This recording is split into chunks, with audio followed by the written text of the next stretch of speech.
Today, we're not making pasta, regardless of what it says on the can. Today we're going to be making something that I've wanted to try for a long time, and that's making a forge out of a soup can, or in this case, a pasta sauce can. Enjoy watching me struggle with the world's worst can opener? I hate this thing. I literally threw it away when I was done with this can. Now let's pop this open, clean it out. Make sure to get everything nice and clean, take off the label, because we're going to be filling this entire can with a refractory mix, but it's still good pasta sauce, so try not to waste it. Take the label off, get the can all nice and dry, and we can pop out to the shop. And so what I'm doing here is I'm just going to put some pretty rudimentary feet on this. I'm going to use some bolts, washers, and nuts, and I'm going to measure it so that they're all in a relatively evenly spaced position. Doesn't have to be perfect, you just want this can forged to be able to sit flat and level. But because we're using bolts and washers, as long as your bolts are long enough, you're going to have a little bit of ability to adjust the height by unscrewing or screwing in the bolts. So it doesn't have to be perfect, but it'll make your life easier if you can make it even. Using a step bit here just to drill some small holes, and then I'm going to take some washers, thread them in, make sure it fits, screw them all in, and level it up as best I can.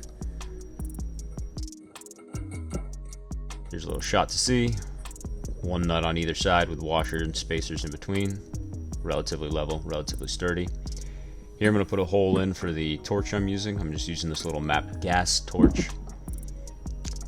Use a step bit. And I used a center punch this time because the step bit was wandering on me a little bit, so got a little smarter about it. You can see I inserted a pipe coupling right there, a little length of pipe. That's just so when I pour the refractory material, it doesn't plug this hole. I'm going to put that up against a spacer once I do the pour. For the spacer, I'm going to use that water bottle.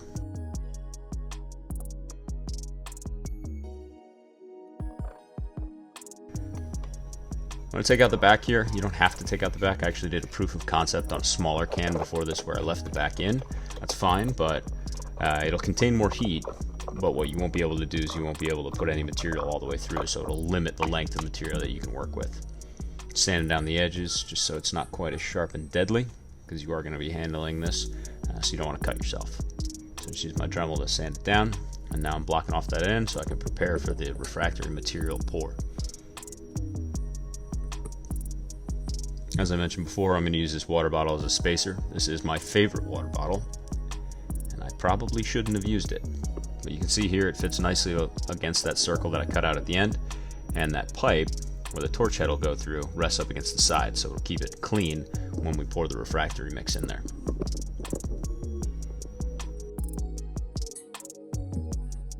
For a refractory mix, I'm going to be using plaster of Paris and sand. It's just regular all-purpose sand you can get from the hardware store. Plaster of Paris you can get online or from a hardware store.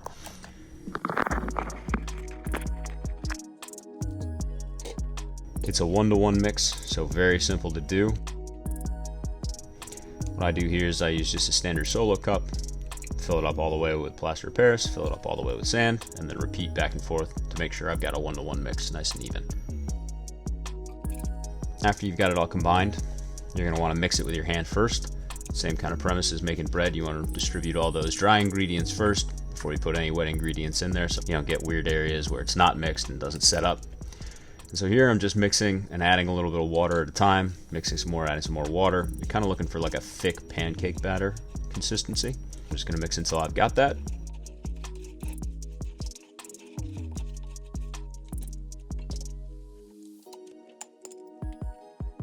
What I'm doing here is I'm putting some cooking oil on the outside of the water bottle, hopefully to keep the refractory mix from bonding with it and allow me to have a little bit of an easier time pulling the water bottle out.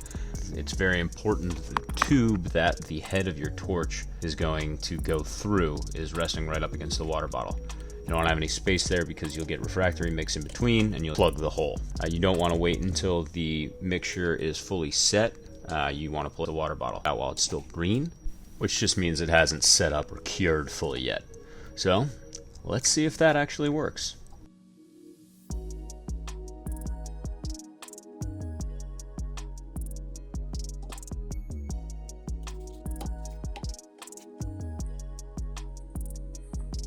Yeah, thumbs up. We'll see. This stuff does set up fast, so you're going to want to be quick about putting it in and cleaning off whatever you can, which is what I'm doing here, just trying to scrape as much of the excess off the water bottle, smooth it out nice and even, so that way hopefully I've got a nice finish and the water bottle pops out smoothly. A little wet paper towel or a wet rag, I'm just cleaning off some of the excess while it's still green here. It's about to be demolding time. I'm going to take the bottom off so that way I can just pop the water bottle out by pushing it from the backside. Here's where we get to see if that cooking oil trick actually worked. And instead of ruining it with my voiceover, I'll just let you enjoy the show.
Yeah, so I was trying to play it cool, but I'm actually really pissed about that. I love that water bottle, and I ruined it. That oil trick didn't work at all, and I'm super regretful of it. So, I'm going to try and patch this up, because I am determined now to not let this be a failure. And yet, it is a failure. It does not work. The chamber is way too large. You can see that that fire, the flame point, is too far up the side. It's never going to actually be anywhere near my material, so here I'm trying to close it in with fire bricks in a naive attempt to trap some of the heat. And that didn't work. So, to make sure my water bottle didn't die in vain, I'm going to try a last-ditch effort here. I'm going to pour a little shelf and hope that that raises up the work material and also closes down the chamber enough that it traps enough heat to get the metal hot. If that doesn't work, I'm going to do a lot of crying. A lot of crying. Same as before, 1-to-1 mix. Pouring it in with my hands, doesn't need to be perfect. Gravity will level it out for me.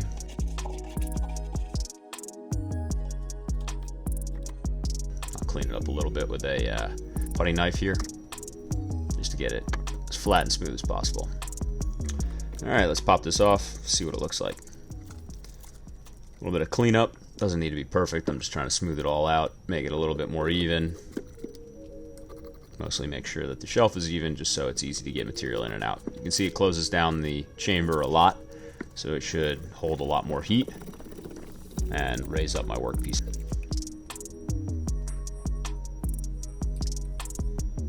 Alright, moment of truth.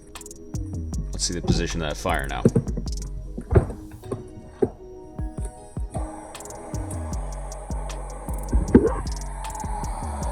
Much better. Look at that. Actually got a little spot where I can nestle the steel in.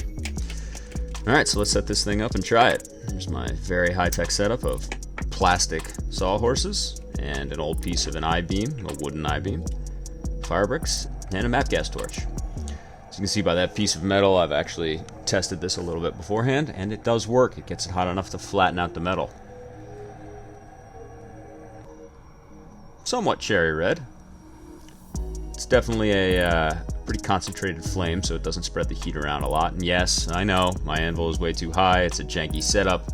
I'm using bad hammer strokes. I'm working the material a little too cool. We're just testing here.